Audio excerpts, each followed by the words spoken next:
नमस्कार दोस्तों, स्वागत है आप सभी लोगों का एक बार फिर से।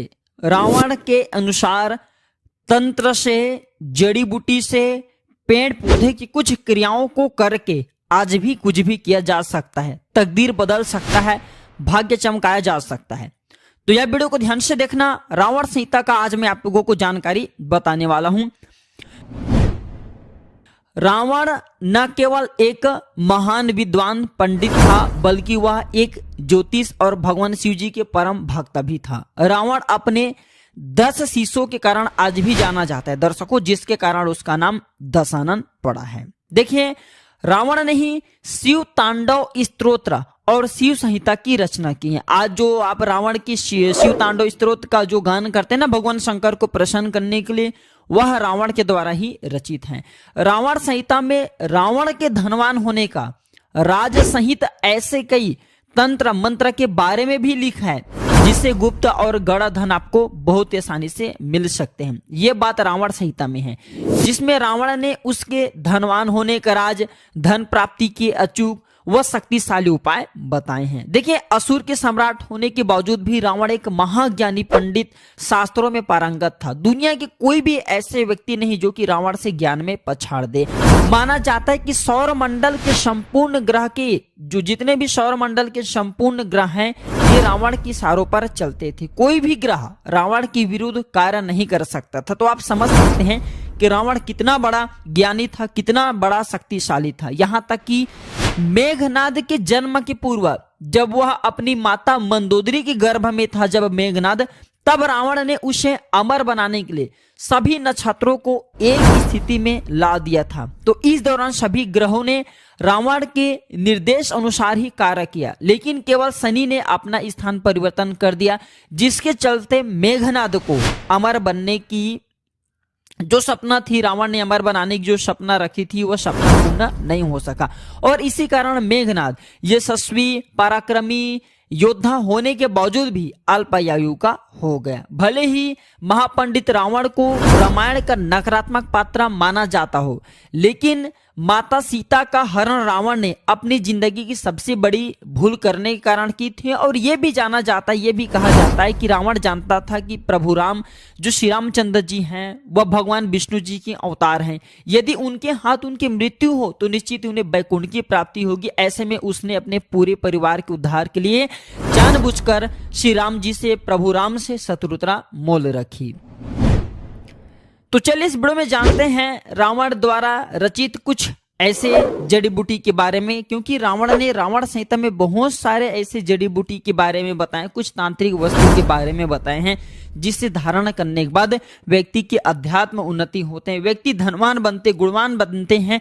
आप अपने इशारे पर सबको नचा सकते हैं, आप जो भी बोलेंगे वही होगा। अर्थात रावण ने जो रावण संहिता जो बुक लिखी, उसमें बहुत सारे तांत्रिक वस्तु के बारे में बताएं, जिससे व्यक्ति धारण करने के बाद दूसरे के मन मस्तिष्क को कंट्रोल कर सकते हैं। ये बहुत सारे आप जो है क्रियाओं को कर सकते हैं, अर्थात आप दूसरे को वशीभूत कर सकते हैं, साथ ही साथ धनवान बन सकते हैं। ये माला को, ये जो जड़ से धारण करने के बाद व्यक्ति के जीवन में ऐसा धन संपदा आना शुरू हो जाते हैं जिसकी आप कल्पना भी नहीं कर सकते। सर्वप्रथम तो इस वीडियो में मैं आप लोगों को कुछ साधारण उपाय बताऊंगा, फिर मैं आप लोगों को पहनने जाने वाले जड़ के बारे में बताऊंगा। तो देखिए, अगर आप हर काम में लाभ पाना चाहते हैं तो रावण संहिता के अनुसार किसी भी काम में सफलता ना मिले तो दुर्वा घास का आप जो है उपाय कर सकते हैं। सफेद दुर्वा आपको लेना है और उसमें कपिला गाय यानी कि सफेद गाय के दूध के साथ आप उसे पीस लेना है। इसके बाद इसका तिलक आपको लगाना है। कहीं भी आपको जाना है, देखना आपको उस कार्य में सफलता बिल्कुल ही मिलती है। ये वशीकरण का काम करता है, जबरदस्त पावरफुल वशीकरण का काम करते हैं। और भी बहुत अच्छा गुप्त जानकारी बताने से पहले रावण संहिता की और भी जो कीमती जानकारी वो सब मैं आपको फ्री में बता रहा हूँ। ये जानकारी आपको किसी किताब में नहीं मिलेंगी। तो ये सारे जानकारी बताने से पहले सभी दर्शकों से गुजारिश करना चाहूंगा, कमेंट बॉक्स में अभी तक जय श्री राम नहीं लिखे तो जय श्री राम जरूर लिखना। रावण संहिता के अनुसार अगर जातकों को व्यापार में नुकसान ही नुकसान हो रहा है या फिर जातकों को धन धान की कमी हो तो कुबेर मंत्र का जाप जरूर करना चाहिए, इसे रावण कहते हैं। इसके लिए जातक को सच्चे मन और पूरी श्रद्धा के साथ, मैं कुबेर मंत्र बता रहा हूँ, ये मंत्र का आपको कम से कम 108 बार जाप जरूर करना चाहिए नित्य ही।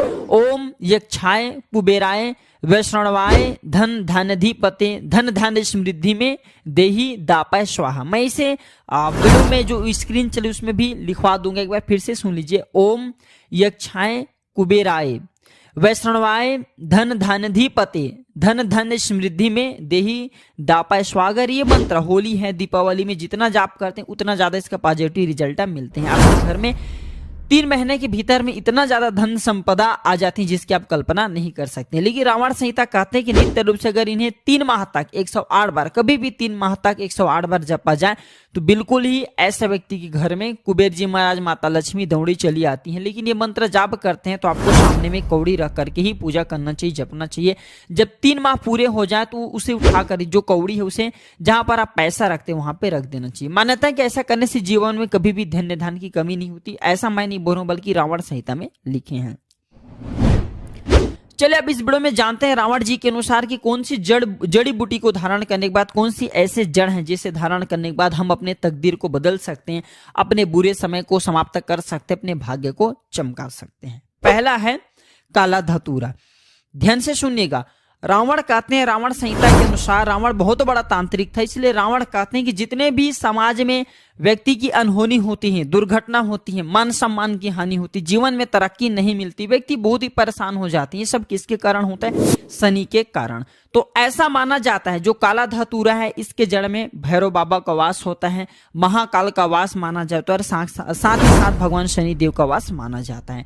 तो ऐसा कहा गया है कि काला धतूरा की जड़, जो व्यक्ति धनवान बनना चाहते हैं, मान सम्मान प्रतिष्ठा प्राप्त करना चाहते हैं या फिर राजनीतिक क्षेत्र से जुड़े हुए चाहते हैं कि सभी लोग उनके बात माने, लोग उनके इशारे पर चले, उनके अनुरूप ही चले, कोई दूसरे कार्य ना करे, या फिर व्यक्ति धनवान बनना चाहे, सट्टे में विजय प्राप्त करना चाहे, शेयर मार्केट में अच्छे लाभ मुनाफा कमाना चाहते हैं, काले बाजारी से धन प्राप्त करना चाहते हैं, ऐसे व्यक्ति को काला धतूरा की जड़ जरूर धारण करना चाहिए। कैसे धारण करना चाहिए, कब धारण करना चाहिए, कौन सी दिन धारण करना चाहिए, सारी जानकारी वीडियो के समाप्त में मिलेंगे।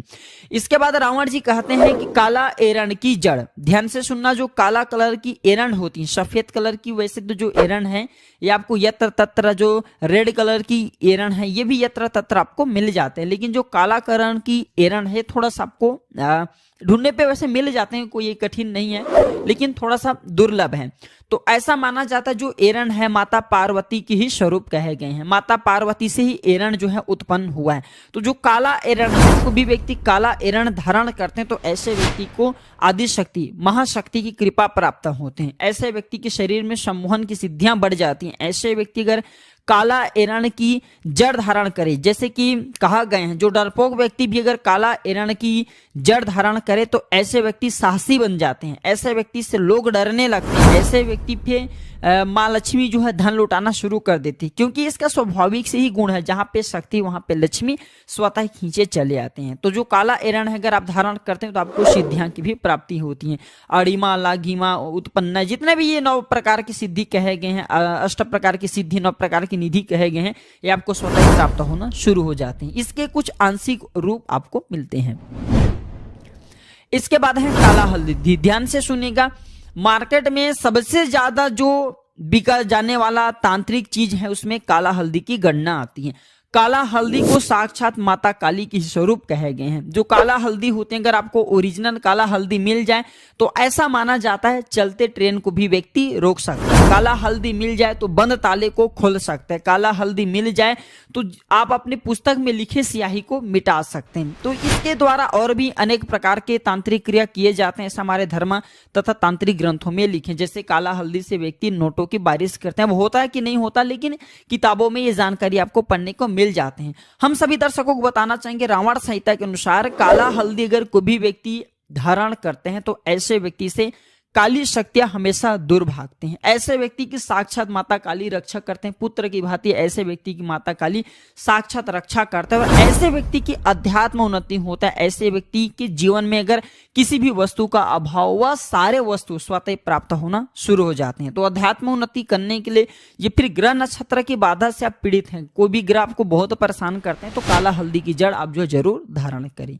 इसके बाद है काला कपास। ध्यान से सुनिएगा, जो काला कपास है ये आपको बहुत आसानी से मिल जाते हैं ढूंढने पर, ये बहुत ही प्रबल कहे गए हैं। काला कपास ऐसा माना जाता है, काला कपास के पेड़ के नीचे से अगर आसमान को देखा जाए तो देवी देवता के विमान नजर आते हैं। यहाँ तक कि काला कपास के नीचे से देवी देवताओं को देखने पर देवी देवता भी जो अपने लोक में है वो भी दिखने लगते हैं। ऐसा हमारे कई तांत्रिक किताबों में लिखे हैं, लेकिन इसे रवि पुष्य नक्षत्र में देखना होता है। काला कपास धारण करने के बाद क्या बेनिफिट मिलता है कि इसे आपको देवी लक्ष्मी सिद्ध होते हैं, देवी सरस्वती सिद्ध होते हैं और आदि शक्ति जिसे हम माँ पार्वती बोलते हैं, ये तीनों महाशक्ति सिद्ध होते हैं। इनके जड़ में तीनों का वास माना जाता है। ये बहुत ही प्रबल कहे गए हैं। यहाँ तक कि काला कपास से व्यक्ति इनके रस से अगर पारद का मारण किया जाए तो व्यक्ति सोना भी बना सकते हैं। तो चलिए जानते हैं कि इन जड़ों को किस प्रकार धारण करना होता है, कैसे धारण करना होता है, इनके धारण करने के दिन क्या होता है।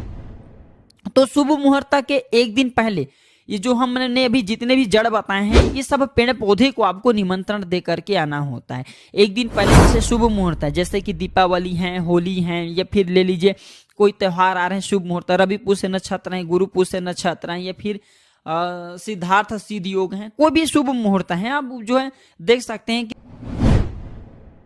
एक दिन पहले आपको इसे निमंत्रण दे करके आना होता है। या फिर चाहते तो रविवार के एक दिन पहले शनिवार के दिन निमंत्रण दे करके भी आ सकते हैं जब आपको अर्जेंट हो।